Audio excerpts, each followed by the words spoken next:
ನಮಸ್ಕಾರ ಎಲ್ರಿಗೂ. ಸೊ ಈಗ ಇಂಡಿಯಾದಲ್ಲಿ ಮೆಡಿಕಲ್ ಇನ್ಫ್ಲೇಷನ್ ರೇಟು ಎಷ್ಟಿದೆ? ಸೊ 13% ಈಗ ಮೆಡಿಕಲ್ ಇನ್ಫ್ಲೇಷನ್ ರೇಟು ಹೋಗ್ತಾ ಇದೆ. ಓಕೆ, ಸೊ ಅಸ್ಯೂಮ್ ದಟ್ ನೀವು 5 lakh insurance coverage, health insurance coverage policy ಹೊಂದಿದ್ದೀರಾ ಅಂದರೆ ಅದು ಯೂಸ್ಲೆಸ್. ಸೊ ಅದು ಯಾವುದಕ್ಕೂ ಕೆಲಸಕ್ಕೆ ಬರಲ್ಲ. ಏನಾದರೂ ಒಂದು ದೊಡ್ಡ ಕಾಯಿಲೆ, ಮಾರಣಾಂತಿಕ ಕಾಯಿಲೆಗಳು ಲೈಕ್ ಕ್ಯಾನ್ಸರು, ಕಿಡ್ನಿ ಟ್ರಾನ್ಸ್ಪರೆಂಟು, ಓಕೆನಾ, heart diseases, heart transparent, so ಎಲ್ಲ ಬರ್ತಾನೆ ಇರುತ್ತೆ. ಚೆನ್ನಾಗಿರೋರ್ಗೂ ಈಗ ಹಾರ್ಟ್ ಡಿಸೀಸಸ್ ಬರುತ್ತೆ.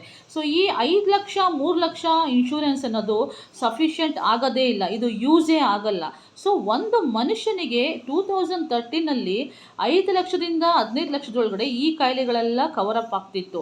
ಅದೇ ಈಗ ನೋಡಿದರೆ, ಈಗ 2024-25ನಲ್ಲಿ ಅದೇ ಕಾಯಿಲೆಗಳಿಗೆ 25 ಲಕ್ಷದಿಂದ 50 ಲಕ್ಷ ಚಾರ್ಜಸನ್ನು ಮಾಡ್ತಿದ್ದಾರೆ.